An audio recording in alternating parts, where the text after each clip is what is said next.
sedaya mawon manjataken puji syukur dumateng Allah Subhanahu wa taala. Bilih sonten punika kita sedaya saged kempal saged rawuh dateng dalemipun almarhum Mas Didi Prasetyo menika kanthi keadaan sehat walafiat boten kirang suatu apapun. Sholawat ugi salam kunjuk dumateng junjungan kita Nabi Agung Muhammad sallallahu alaihi wasallam ingkang sampun kathah maringi tarbiyah kepada kita seluruh umat manusia agar besok kelak mendapatkan kebahagiaan dunia sampai akhirat. Allahumma amin. Ibu-ibu non sewu niki wau dadaan saya di sini. Rasa senang, rasa haru, rasa bahagia. Pertama, saya bisa bersilaturahim dengan keluarga besar Mas Didi. Sungguh suatu yang indah bagi saya hari ini. Karena beberapa hari yang lalu saya tuh udah pengen, kulon ibu sampun pengen silaturahim mriki setelah hari wafatnya beliau. Saya kemarin barusan ketemu kalih Mbak Putri. Banyak bersenda, saya menghibur beliau. Karena memang tugas kita, tugas saya ini sampun wonten ingkang kapundhut, tugas kita menghiburnya. Okay? Selain mendoakan ingkang sampun kapundhut, kita ini juga memiliki kewajiban untuk menyenangkan keluarganya agar tidak susah mengingat-ingat kembali yang telah meninggal.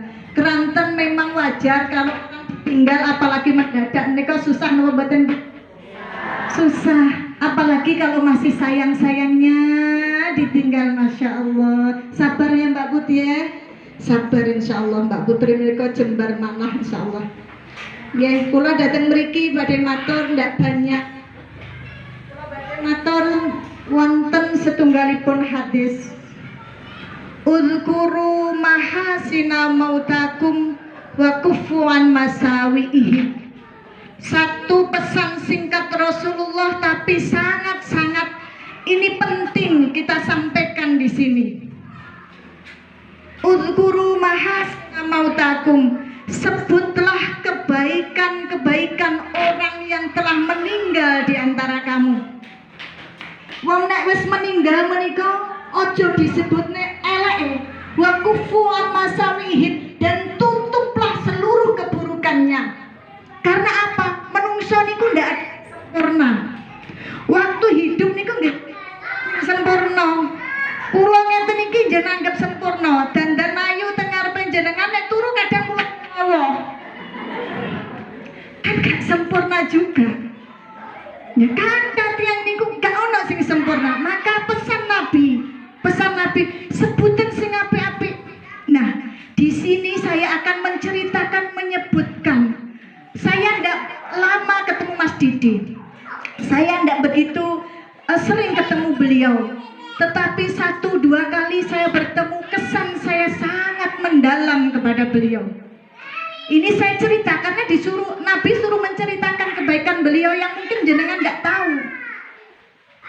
Suatu saat niki kula niku saya itu berada di depan rumah kalian nongkrong tengah jenggriya ngeten. Waktu niku mau acara haflah, mau ada acara pengajian pondok pesantren.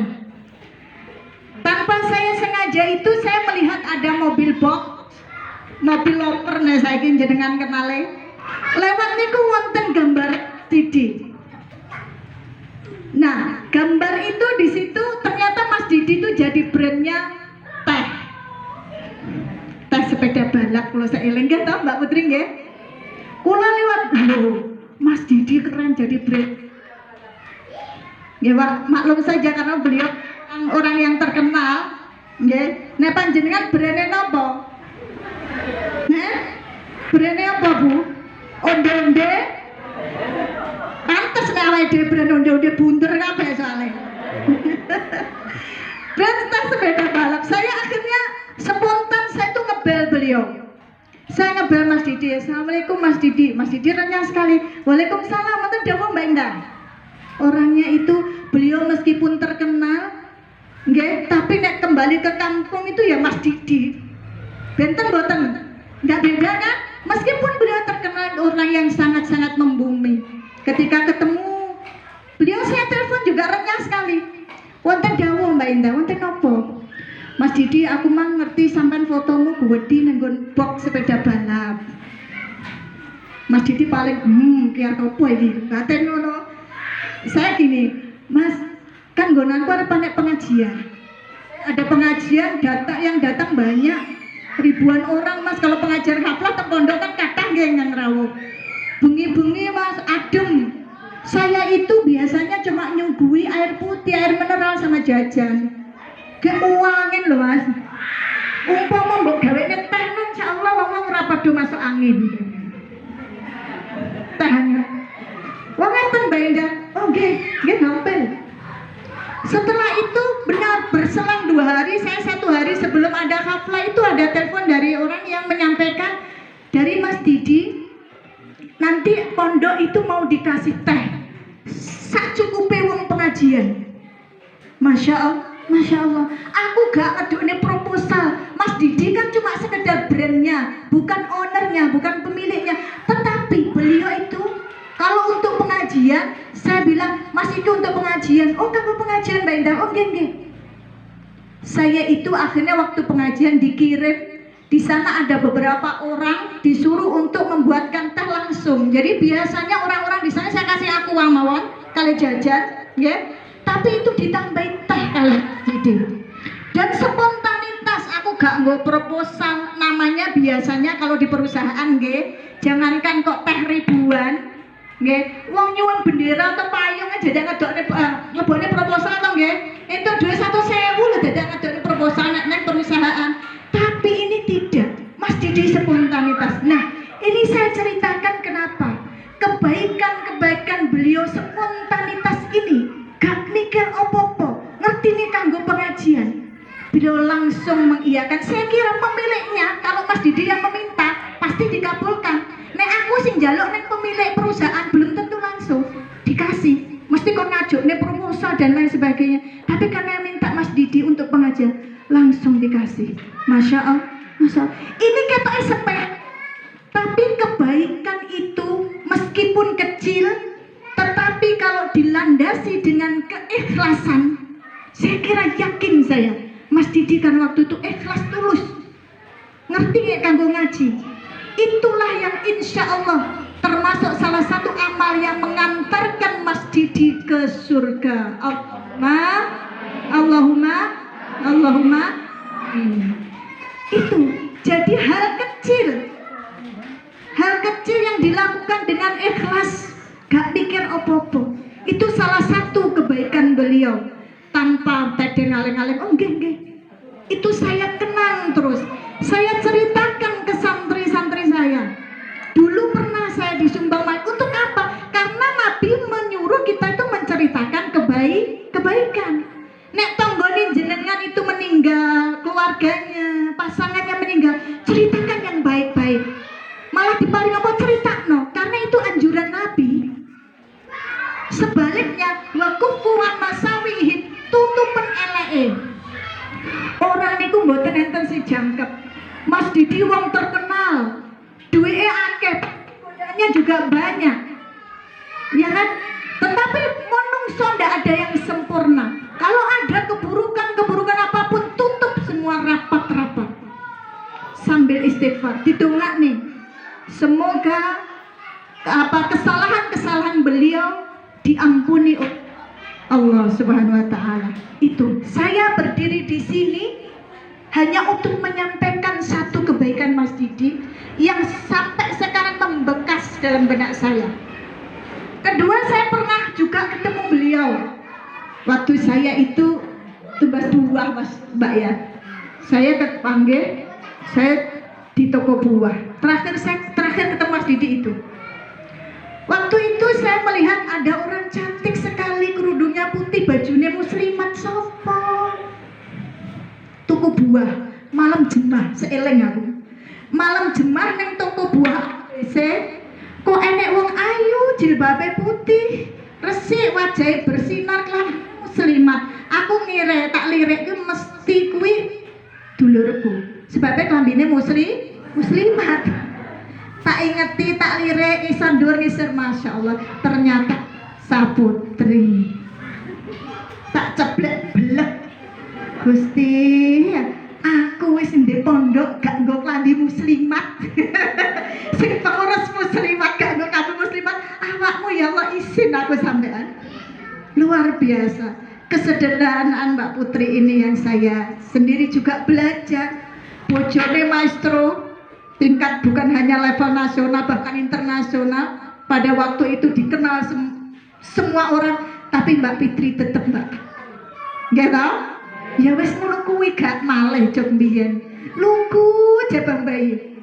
Tapi ndek nek ngeten to kula. Ndak lugu apa goblok to? Gak, lugu karo goblok iki beda tipis. Saya guyoni gitu. Guyon karena beliau memang mengambil diri untuk setelah haji beliau bercerita pada saya, setelah haji saya pingin ya lebih istiqomah dalam beribadah. Kita doakan semoga Mbak Putri tetap istiqomah sampai nanti meskipun masjid sampun boten wonten, dan insya Allah kebaikan Mbak Putri ini nanti juga akan mengalir kepada beliau. Amin. Ya, itu kesan-kesan saya Mas Didi. Sempat kula terus akhirnya guyoni. Saya ke mobil karena saya tahu Mas Didi di mobil. Mas, ayo umroh bareng-bareng. Mesem Mas Didi. Wes ayo toh. Kan gurung pernah bareng.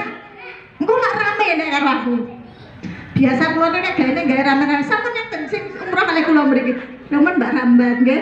Mriki insyaallah kadang jenengan sedaya nggih kula ajak teng Mekah Madinah purun. Purun nggih? Saestu purun nggih? Betul sangu piyambak-piyambak. Nggih, amin insyaallah. Duwe karep kerentek insyaallah. Wong kadang nek Mekah Madinah ora perkara duwe dhuwit, kadang bejo niku nggih.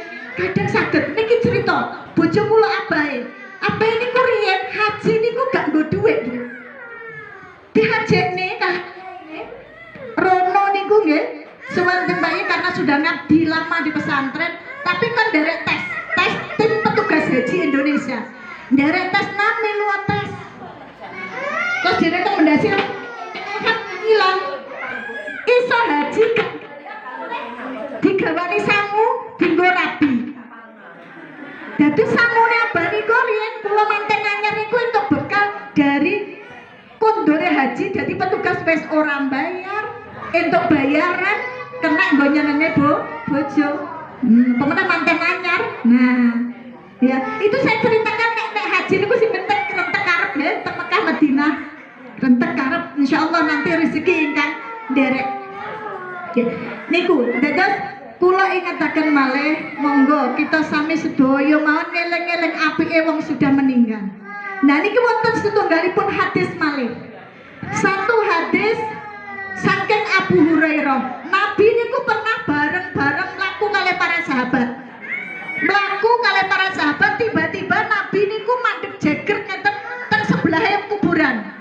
Wekdal wonten kuburan ngeten kok Nabi niku mandeg ngeten jeger terus wajahipun niku berubah Nabi.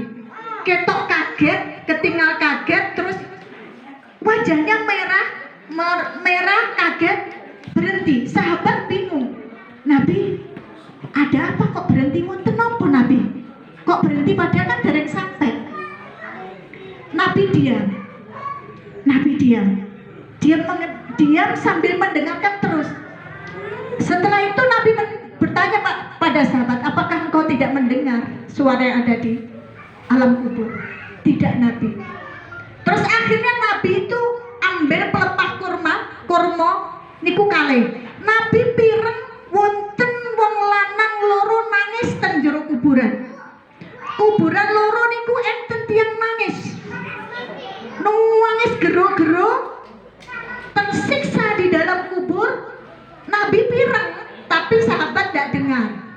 Akhirnya Nabi itu dia berhenti mengajak para sahabat untuk ambil pelepah kurma cetek setelah dincep neneng kuburan satu, ambil lagi dincep neneng kuburan sing lainnya sambil dibacakan Fatihah bersama-sama. Nabi meminta sahabat untuk membacakan Fatihah. Terus Nabi bertanya, apakah engkau tahu apa yang ada di dalam? Tidak Nabi. Sahabat bertanya, ada apa gerangan Rasulullah? Nabi menceritakan, dua orang itu menangis karena dosanya sepele jane, tapi siksanya sangat besar sehingga dia meronta-ronta kesakitan. Padahal dosanya cilik. Nah, wonten dosa apa Nabi menika? Yang pertama, la yastansihu anil bauli, la yastansihu minal bauli. Wong lanang siji-jine iku sepele masalahe, tapi siksane berat. Perkarane apa? Nek cewek ora resik. La yastansihu minal bauli. Nek nguyuh iku ora resik. Lah iku ora kanggo wong lanang tok, wong wedok ki sami, Bu. Makane awake dhewe nun sewu ibu-ibu, nek pipis aja keburu-buru ndang bar meskipun sinetrone urung wis keburu ndelok apa nika sinetron utawa ndelok apa? Lihat Indosiar. Ya, biasanya lihatnya Indosiar. Ya, mesti terus sponsor aku. Nah, lari itu, oh itu wis mulai nyanyi. Oh, urung banget cewek Melayu. Ibu-ibu ini repot terus urusan. Nah, ndelok TV. Nah, ini ternyata itu, Bu, kalau ndak bersih kita disiksa berat. Makanya perempuan iku non sewu nggih. Nek wong wedok iku nek neng pas pipis, nek kari iku didehetne, Bu. Dan resik. Kok bapak ini ana apa Bu nek jero kok dadak? Ana apa Bu? Lah, itu bapak ben resik tenan jabe. Iki memang karena ini ketinggalan sepele Bu, tapi niki kula ingotaken untuk niki nggih ingotaken kula piyambak sok kadang aku yo ngono. Wes krungu kuwi ndak blayu ae.